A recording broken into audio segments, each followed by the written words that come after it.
অ্যাপ্লিকেশনটাকে বন্ধ করেন তাহলে কিন্তু সব বন্ধ। আমি যদি এখন গুগলের দেখেন গুগল সার্ভিস গুলাও আলাদা আলাদা। জিমেইলের ক্ষেত্রে জিমেইলের ভিতরেও কিন্তু চ্যাট অপশন আছে। তো আপনি যদি চান জিমেইলের শুধু বেস অপশনটা চলবে বা চ্যাট চলবে না, সেটা আপনি করে দিতে পারেন। গুগলের অনেক সার্ভিস আছে, গুগল অ্যানালাইটিক্স আছে, গুগল অ্যাপ ইঞ্জিন আছে। আপনি চাইলে সেই পার্টিকুলার একটা সার্ভিসকে বন্ধ করতে পারেন। দেখতে পাচ্ছেন একটা হিউজ লিস্ট গুগল রিলেটেড অনেক অনেক অ্যাপ্লিকেশন আছে। সো ওই অ্যাপ্লিকেশনের থ্রুতে আমরা নর্মালি আগে কি করতাম, আগে ট্রেডিশনাল ফায়ারওয়ালের ক্ষেত্রে আমরা কি করতাম, ট্রেডিশনাল ফায়ারওয়ালের ক্ষেত্রে আমরা যেটা করতাম, আমরা বলতাম যে আমার যদি সোর্স যদি সোর্স যদি 10 1 1 1 100 হয়, আমার ডেস্টিনেশন যদি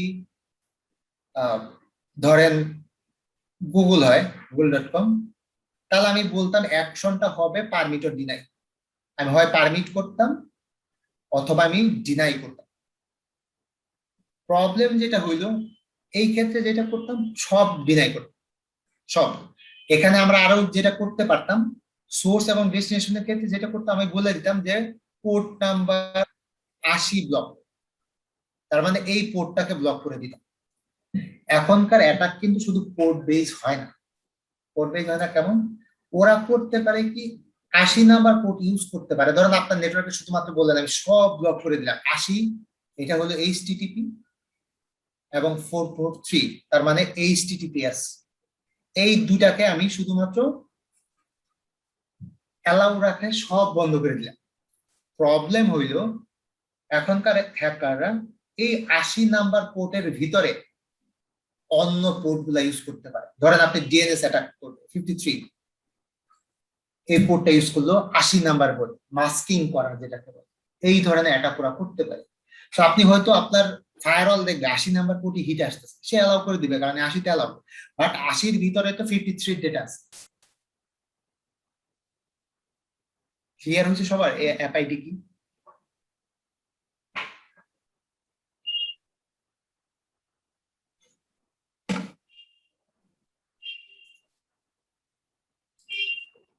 এফআইডি কি সবার জন্য কি নতুন, মানে অ্যাপ্লিকেশন জিনিসটা?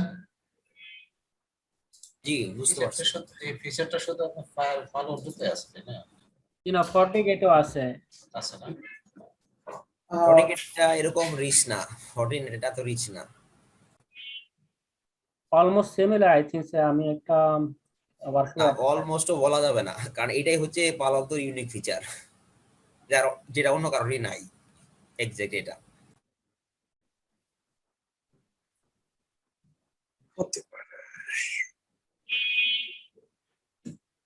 তো এফআইডি নিয়ম, এফআইডির পর আমাদের রাউটিং যদি বলেন, রাউটিং এর ক্ষেত্রে আমাদের বিজিপি এবং ওএসপিএফ স্ট্যাটিক লিড এই 4টা রাউটিং সাপোর্ট করে। এর বাইরে রাউটিং আর নাই। এর বাইরে আমরা যে ওয়েল নোন রাউটিং যেটাকে বলি ইআইজিআরপি, এটা তো সিসকো প্রোপ্রাইটারি, তাই না? সিসকো প্রোপ্রাইটারি বলে পালতে নাই, বাট এছাড়া সব ধরনের রাউটিং প্রোটোকল আছে।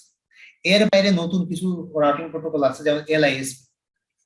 এই ধরনের রাউটিং প্রোটোকল এখনো এই ফায়ারওয়াল গুলাতে দরকার নেই, কারণ এগুলা নর্মালি ওয়ান রাউটারের ক্ষেত্রে ইউজ হয়। সো এটা আপাতত দরকার নেই, এই জন্য এই জিনিসগুলো নেই। এর বাইরে আমরা যেটা করতে পারি মাল্টিকাস্ট করতে পারি। মাল্টিকাস্ট ফিচার ফায়ারওয়াল আছে। আর আপনারা যারা মাল্টিকাস্ট সম্পর্কে জানেন তাহলে তারা তো জানেন মাল্টিকাস্ট আর কিছুদিন পরে বাংলাদেশে হিউজলি ইউজ হবে। এটা এখন ইউজ হচ্ছে না ওইভাবে, বাট ভিডিও স্ট্রিমিং যখন আরো বাড়বে তখন মাল্টিকাস্টের ইউজের পরিমাণটা অনেক বাংলাদেশে বেড়ে যাবে। আর ইউজার আইডি, কি? ইউজার আইডি হলো নরমালি আমি যে লকটা দেখলাম কিছুক্ষণ আগে, সেখানে ছিল সোর্স আইডি, তাই না? Source ID.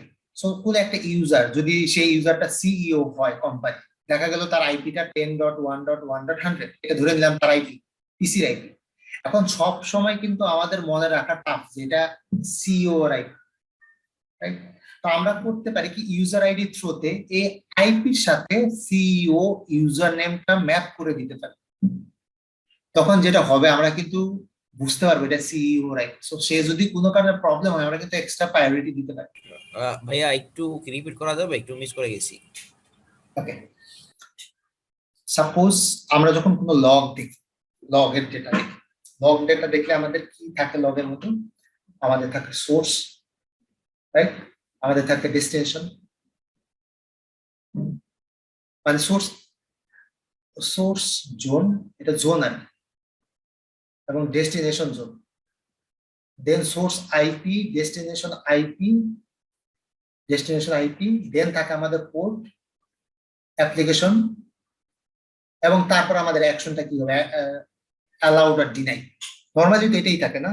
আমরা বলি কি, সোর্স জোন যদি ইনসাইড হয়, ডেস্টিনেশন জোন যদি আউটসাইড হয়, এবং আমাদের সোর্স আইপি যদি ধরে নেন 10.1.100 হয়, এবং ডেস্টিনেশন আইপি যদি ধরেন কোন একটা অন্য লোকেশনের একটা সার্ভার 192.168.0.100, এবং তারা যদি 22 পোর্টে কি করে, কি বলে, হিট করে, তাহলে এটা অ্যালাউ।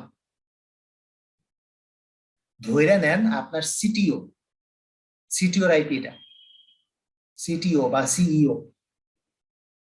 এখন আপনি তো সব সময় নেটওয়ার্ক অ্যাডমিনিস্ট্রেটর হিসাবে আপনার ইউজার তো সব ইউজারের আইপি মুখস্থ রাখা সম্ভব না, তাই না? এখন আপনি যদি কোনো কারণে আপনার লগে দেখেন যে প্রবলেম পাচ্ছে, আপনি হয়তো তাকে কোনো প্রকার এক্সট্রা প্রায়োরিটি দিবেন। বাট এখন যদি আপনার লগে যদি শো করে যে ভাই এটা সিটিওর, তখন কিন্তু আপনি এক্সট্রা প্রায়োরিটি দিবেন। ইউজার আইডিটা করতে পারে কি, এই যে আইপিটা পাইলাম, এই আইপিটার সাথে আমাদের আমাদের অ্যাক্টিভ ডিরেক্টরি যে নামটা, সেই নামটাকে আমরা অ্যাড করে দিতে পারি। তার মানে যদি এমন হয়, যদি আপনি আমার ক্ষেত্রে বলেন, ধরেন আমার নাম রাজীব, আমার আইপি হলো 10.1.1.100, আপনি করবেন কি, এই আইপির সাথে আমার নামটাকে লগের মধ্যে শো করতে পারেন। এই জিনিসটাই হলো ইউজার আইপি। এক্সাম্পল হিসেবে যদি আপনি দেখেন, এই যে এটা এরকম দেখাচ্ছে, আপনি দেখেন এখানে সোর্স আইপি দেখাচ্ছে, রাইট? এখানে ডেস্টিনেশন আইপি দেখাচ্ছে, এইখানে হলো ইউজারটা দেখাচ্ছে, এটা হলো আমার অ্যাক্টিভ ডিরেক্টরির ডোমেইনটা, আর এটা হলো ইউজার নেম।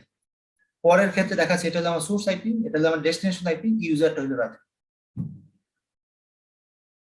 এখন আপনার কি হচ্ছে, এখন কিন্তু আপনি ভিজিবিলিটি আরো ক্লিয়ার হচ্ছে, তাই না? আপনি কিন্তু আইপির সাথে সাথে আপনি বুঝে যাচ্ছেন ইউজার নেমটাকে। সবসময় কিন্তু আপনার ডেটাবেস থেকে খুঁজে বের করার দরকার নেই যে এই ইউজার প্রবলেম করছে, ফেস করতেছে। আপনি সরাসরি সোর্স ইউজার দেখেই বুঝতে পারতেছেন যে সেই পার্টিকুলার ইউজারটাকে। এই ফিচারটা হলো ইউজার আইডি, এবং এটা ম্যাপ করার জন্য আপনি যে ইউজার নেমটা পাচ্ছেন সেটা আপনার অ্যাক্টিভ ডিরেক্টরি হইতে পারে। তো যে কোনো ধরনের ডিরেক্টরি থেকে, যে কোনো ধরনের ডিরেক্টরি না, অনেক ডিরেক্টরি থেকে আপনি এটা অ্যাড করতে পারেন। তার মধ্যে একটা হইতে পারে আপনার উইন্ডোজের অ্যাক্টিভ ডিরেক্টরি, যার থ্রুতে আপনি ইউজার নেমের সাথে আইপিটাকে ম্যাপ করতে পারেন। আমাদের একটা সেকশন আছে, যেখানে আমরা এটা কনফিগার করা দেখব কিভাবে কনফিগার করতে হয়। তারপর ইউটিএম ফিচার নিয়ে যেটা বলতেছিলাম, ইউটিএম ফিচার মধ্যে আছে antivirus, anti spyware, vulnerability protection, URL filtering, file blocking, এই ধরনের ফিচার গুলা আমাদের ডিভাইসে আছে, পাওয়ার ডিভাইস। সো যদি আমি এই ডিভাইসগুলোর মধ্যে একটা জিনিসটা শুধু ডিসকাস করি, ইউআরএল ফিল্টারিং। ইউআরএল ফিল্টারিং কি, যেটা অলরেডি বলছি যে আমাদের রিকোয়ারমেন্ট অনুসারে, আমাদের লিস্ট অনুসারে আমরা যে কোনো আইপি কে বা যে কোনো ওয়েবসাইটকে ব্লক বা অ্যালাউ করতে পারি, সেটাই ফিচারটা হলো ইউআরএল ফিল্টারিং। সো এখানে ইউআরএল ফিল্টারিং তিন ধরনের ডেটাবেস ইউজ করে। একটা হলো প্যানডিবি, যেটা পালো আলতোর ডেটাবেস, ব্রাইট ক্লাউড। পালো আলতো যখন ইনিশিয়াল এই ফিচারটা আনে, তো ওদের নিজেদের কোনো ডেটাবেস ছিল না, ওরা কালেক্ট করতো third party URL filtering database থেকে, যেটাকে বলে ব্রাইট ক্লাউড। সো এইখান থেকে ওরা পারচেস করতো। ওরা যেটা করছে, নিজের ডেটাকে রিচ করতে থাকছে, এবং এই সময় এটা ইউজ করছে আর কি। এখনো যেটা করছে, এখন ওরা এটা প্রোভাইড করে। আপনি যদি পারচেস করতে চান, যেমন ব্রাইট ক্লাউডের লাইসেন্স কিনবো, আপনি চাইলে কিনতে পারেন, সেই অপশনটাও এখনো রেখে দিচ্ছে। এবং আপনি ম্যানুয়ালি ডেটাবেস তৈরি করতে পারেন, কিন্তু ম্যানুয়ালি ডেটাবেস তৈরি করলে প্রবলেম যেটা হবে, যে আপনি বড় লিস্ট বানাইতে পারবেন। আপনাকে এর জন্য যখন ইউআরএল ফিল্টারিং করতে যাবেন, নরমালি আমরা করি কি, এই দুইটার যে কোনো একটা কি, এবং পালন তো রেকমেন্ডেড হলো প্যানডিবি কেন, কারণ প্যানডিবি এখন অনেক রিস্ক। আর প্যানডিবি এবং ব্রাইট ক্লাউড, এই দুইটার জন্য আপনাকে লাইসেন্স কিনতে হবে। এই উপরের দুটার জন্য। এটার জন্য যদি ইউজ করতে চান এটার জন্য লাইসেন্স, এটার জন্য লাইসেন্স, সেপারেট লাইসেন্স। আপনি যে কোনো অ্যাট এ টাইম ইউজ করবেন। আর ভিপিএন এর ক্ষেত্রে আমরা যেটা দেখবো জিআরই দেখবো, জিআরই সম্পর্কে তো আমরা অলরেডি জানি, GRE IPsec site to site VPN এবং সাইট টু সাইট ভিপিএন মানে আইপিসেক, সেটা দেখবো। রিমোট অ্যাক্সেস ভিপিএন এর মধ্যে আমরা দেখবো গ্লোবাল প্রোটেক্ট। আর ট্রাবল শুটের ক্ষেত্রে আমরা যেটা অলরেডি ডিসকাস করলাম কিছুক্ষণ আগে, আমরা কিভাবে পলিসি ম্যাচিং করতে হয়, পলিসি ম্যাচিং করে কিভাবে বের করতে হয় যে পার্টিকুলার পলিসিকে হিট করতেছে সেটা আমরা দেখবো। আবার রাউট কি ম্যাচিং করতেছে সেটা দেখবো, এবং আমরা এখানে ক্যাপচার গুলো দেখবো, কিভাবে আমাদের ক্যাপচার করতে হয় সেই ডিটেল গুলো আমরা জানবো। আর এটা একটা প্রসেস, আপনি দেখেন আপনি এই ধরনের লিস্ট আপনাকে দেওয়া আছে যেখানে আপনি সিকিউরিটি পলিসি ম্যাচ করতে পারেন, কিউএস পলিসি ম্যাচ করতে পারেন, অথেন্টিকেশন পলিসি ম্যাচ করতে পারেন, আর রাউটিং ম্যাচ করতে পারেন, পিং ট্রেস রাউট, এই ধরনের অনেক কিছু আপনি করতে পারেন। এবং ক্যাপচার যদি নিতে চান তাহলে ক্যাপচার নিতে গেলে আপনাকে এখানে অপশনটা আছে, আপনি ক্যাপচার নিতে পারেন। ক্যাপচারের সাথে সাথে আপনি ফিল্টারও করতে পারেন। এটাই ছিল আমাদের লাস্ট স্লাইড। কারোর কি কোনো কোশ্চেন আছে আপাতত কোর্স নিয়ে, অথবা যে জিনিসগুলো আমরা ডিসকাস করলাম সেগুলো? রাজীব, আমার একটা কোশ্চেন ছিল, পালো আলতো কি ফর্টিগেটের সাথে ইন্টিগ্রেটেড করা যায়? ফর্টিগেটের সাথে ইন্টিগ্রেট বলতে এক্স্যাক্টলি কি মিন করতেছেন? ধরেন আমার তো দুটা তো আলাদা আলাদা ডিভাইস, আমি চাইলে দুটাকে আমার নেটওয়ার্কে রাখতেই পারি। কিছু অংশের জন্য আমি পালো আলতো ইউজ করলাম, কিছু অংশের জন্য আমি ফর্টিগেট ইউজ করলাম। বাট এক্স্যাক্টলি কি মিন করতেছেন এই দুইটাতে যে আমি ইন্টিগ্রেট করা বলতে কি বোঝাচ্ছে?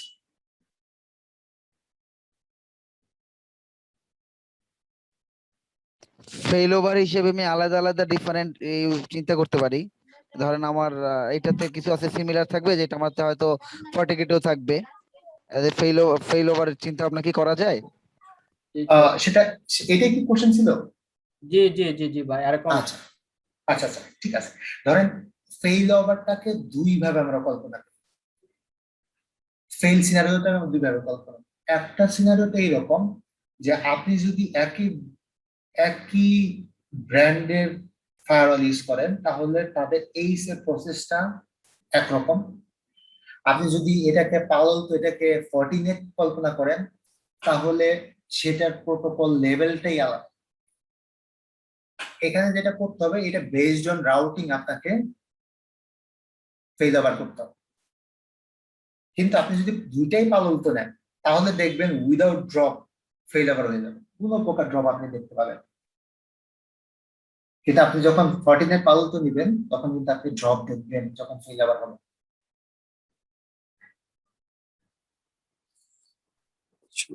ভাই আমার দুইটা কোশ্চেন ছিল। জি। আচ্ছা, ওই ফেল ওভার একটা যদি ফায়ারওয়াল থাকে সেটার ফেল ওভারটা কিভাবে করা যাবে? আর হলো ওই ফায়ারওয়ালে আপনার লগ যেটা দেখলাম যে আমার ইন্টারনাল নেটওয়ার্কের যত আইপি আছে সবগুলো আইপির ইউজার আইডি কিংবা ইউজার নেম বা আইপির রোমিংটা কি লগে থাকে কিনা, যে সে কোন দিকে যাচ্ছে, মুভমেন্ট কোন দিকে করতেছে আর কি। আপনার প্রথম কোশ্চেনের অ্যান্সার দেবেন। ধরেন এটা আমার পালতো ফায়ারওয়াল, এটা আপনার রাউটার, এখানে আমার সুইচ কানেক্ট। এখন বলেন এটা ডাউন হয়ে গেল, আমার কি ফেইল ওভারের কোন প্রশ্ন আসে? আর না, ফেল ওভার নাই, কিন্তু কোনো অপশন তার মানে আছে একটা কিনা? ডিভাইস ইউজ করলে কোনো ফেল ওভার নেই, আপনার ডিভাইস ডাউন মানে আপনি নেটওয়ার্ক। আপনাদের মানে ক্লাউড বেস কোনো ফেল ওভারও যদি থাকে কিংবা ওরকম নাই? আপনি ফিজিক্যাল না, ক্লাউড বেস তো ডিফারেন্ট। ক্লাউড বেস না, এটা এখানে বুঝতেছি যে নাই, মানে ফেল ওভারের কোনো অপশন নাই। বাট মানে সিকিউরিটিটা যদি আমি বাদ দেই, মানে রাউটিং লেভেল থেকে কি অ্যাট লিস্ট মানে ইউজ করার মতো কোনো অপশন নাই, থাকবে আপনার না? এই ডিভাইস যদি বন্ধ হয়ে যায়, এই ডিভাইস যদি আপনার বাদ হয়ে যায়, ধরেন এই ডিভাইসটা আমি বাদ দিয়ে দিলাম, এই ডিভাইস নাই আমার, এই ডিভাইস যেহেতু ডাউন তার মানে এই ডিভাইস থাকা না থাকা সেম জিনিস। এখন কল্পনা করেন, এখন যদি কল্পনা করেন আপনার ইন্টারনাল নেটওয়ার্কের সাথে তো আউটসাইডের কোনো কানেক্টিভিটি নাই, এখানে তো কিছু নাই, নাই নাই। তার মানে আপনার তো ডাউন। এখন আমাদের প্রবলেম অনেক সময় হয় কি যে মানে ইমার্জেন্সি, ধরেন এন্টারপ্রাইজ যদি মানে এই জন্য ফেল ওভার রাখতে হয়, কোনো কারণে রাখা গেল না আর কি, তখন নষ্ট হয়ে গেলে একটা জিনিস কিনতে অনেক সময় লাগে, তখন ইমার্জেন্সি কিছু জিনিস করা লাগে আর কি, তখন মানে কি সাজেশন দেন আর কি আপনারা? তখন যেটা করতে হবে, নাকি আমরা Normally- কাস্টমাইজ করে যতটুকু করা যায়? নরমালি আমাদের কাস্টমারের ক্ষেত্রে আমরা কি করি, এই ধরনের সিনারিও যাবে যে জি। এই ধরনের সিনারিও যার ফায়ারওয়াল একটাই ছিল এবং সেই ফায়ারওয়ালটা ডাউন হয়ে গেছে, সেই সিনারিওতে আমরা যেটা করি, একে এই এখানে এটার সাথে কানেক্ট কিভাবে করতে হবে, কানেক্ট করতে গেলে কনফিগারেশন চেঞ্জ কি করতে হবে, এই জিনিসগুলো আমরা স্ক্রিপ্ট রেডি করে দেব। তো কাস্টমার যখন এই ধরনের প্রবলেম হয় সেই সময় তারা করে কি, কেবল কানেকশনটা দিয়ে দেয়, দিয়ে Right. সেই কনফিগারেশনটা রান করে, এছাড়া আর কোনো ওয়ে নেই। অপশন নাই। বুঝতে পারছি। এটা এটা আপনার প্রথম কোশ্চেন অ্যান্সার। দ্বিতীয় কোশ্চেনটা কি আবার একটু বলবেন? দ্বিতীয়ত ওই যে লগ এর বিষয় আর কি, যে ফায়ারওয়ালে আমার ইন্টারনাল যতগুলা নেটওয়ার্ক আছে সবগুলার মানে আইপির কোনো লক থাকে কিনা আর কি, সেটা ইউআরএল বেস বা মানে তার রুমিং এর কোনো লক থাকে কিনা আর কি, আমি ফায়ারওয়াল থেকে বুঝতে পারবো কিনা? এ যতগুলা জায়গায় যায় 1 2 3 সব লগ আপনি দেখতে পাবেন। ইস্যুটা সবগুলা? হলো সব লগ দেখতে পাচ্ছেন। আচ্ছা, প্রবলেম যেটা হইলো, লগেরও তো একটা লেভেল আছে, জি জি। কতক্ষণ রাখতে পারবে, তার জন্য আপনাকে করতে হবে সিসলগ ইন্টিগ্রেট করতে হবে। যদি আপনি সিসলগ ইন্টিগ্রেট করেন, আপনি চাইলে একটা ইউজারের জন্য যত কানেকশন সব আপনি ফরওয়ার্ড করতে পারেন আপনার সিসলগ সার্ভার।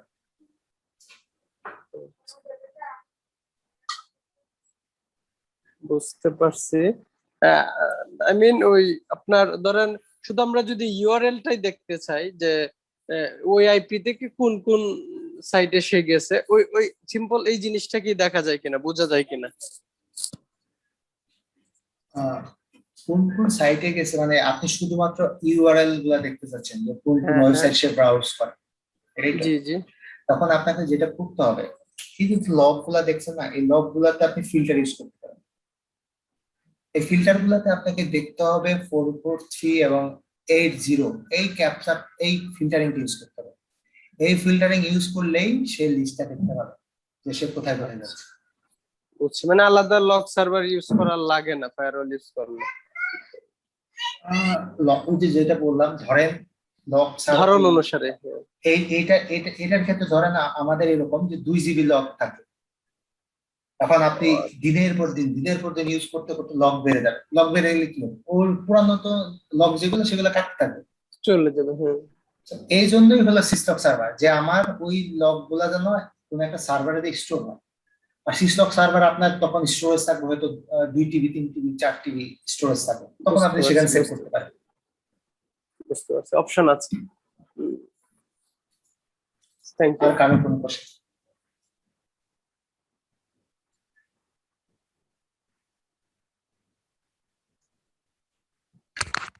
রাজীব ভাই, এই প্রক্সি সার্ভারটা কি ফায়ারওয়ালের একটা পার্ট নাকি এটা একটা আলাদা, সম্পূর্ণ আলাদা একটা ফাংশনালিটি? আচ্ছা, প্রক্সি কি করে, প্রক্সির কাজটা হলো প্রক্সি হিসাবে কাজ করে।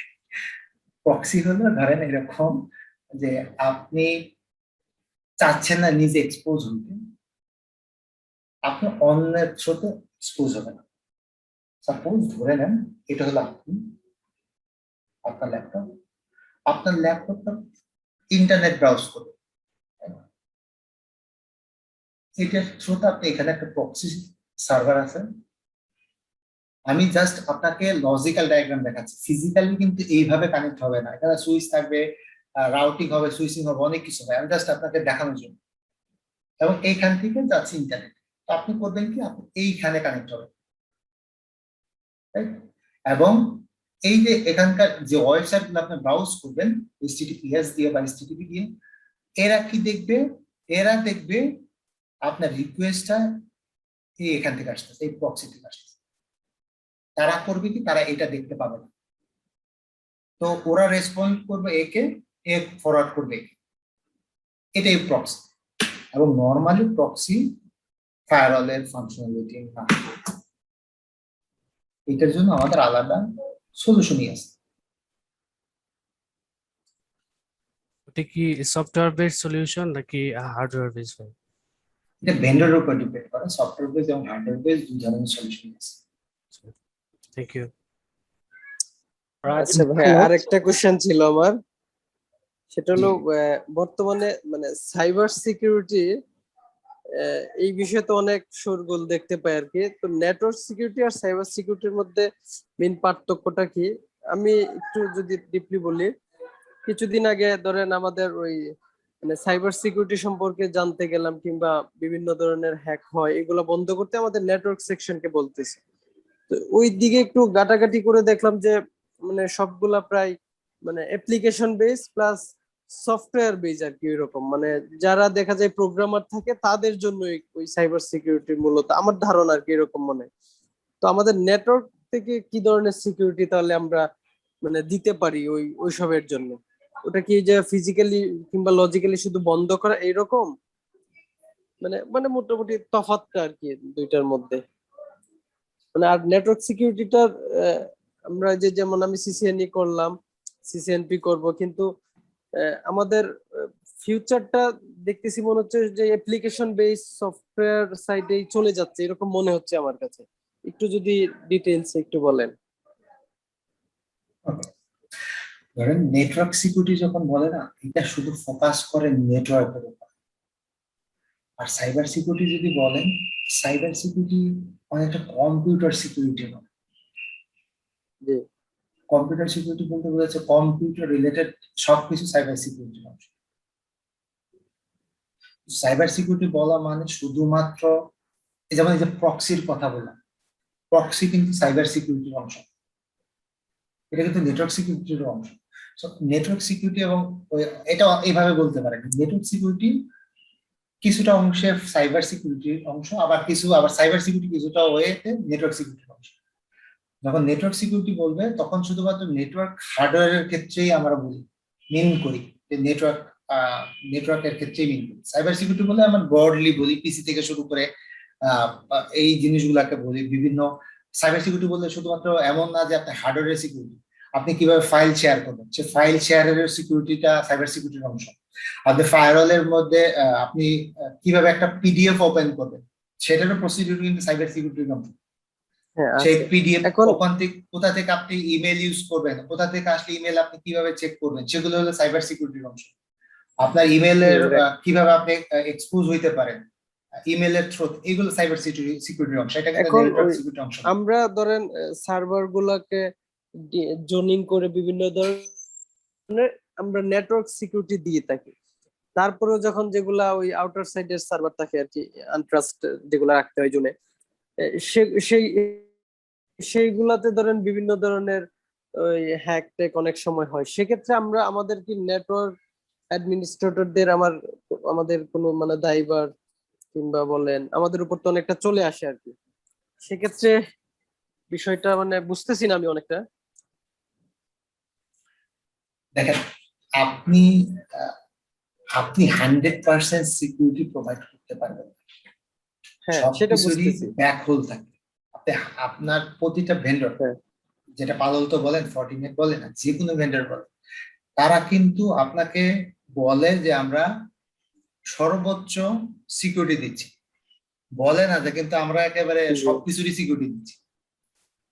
ওরা আপনাকে মেজর লেভেল পর্যন্ত সিকিউরিটিটা যতটুকু পসিবল টেকনোলজির ক্ষেত্রে, বাট নতুন নতুন কিন্তু সিকিউরিটি ব্রিজ কিন্তু বের হয়ে যায়, তারপরে সফটওয়্যারের মধ্যে বাগ বের হয়, এই ধরনের ইস্যুগুলো কিন্তু বের হইতেই থাকে।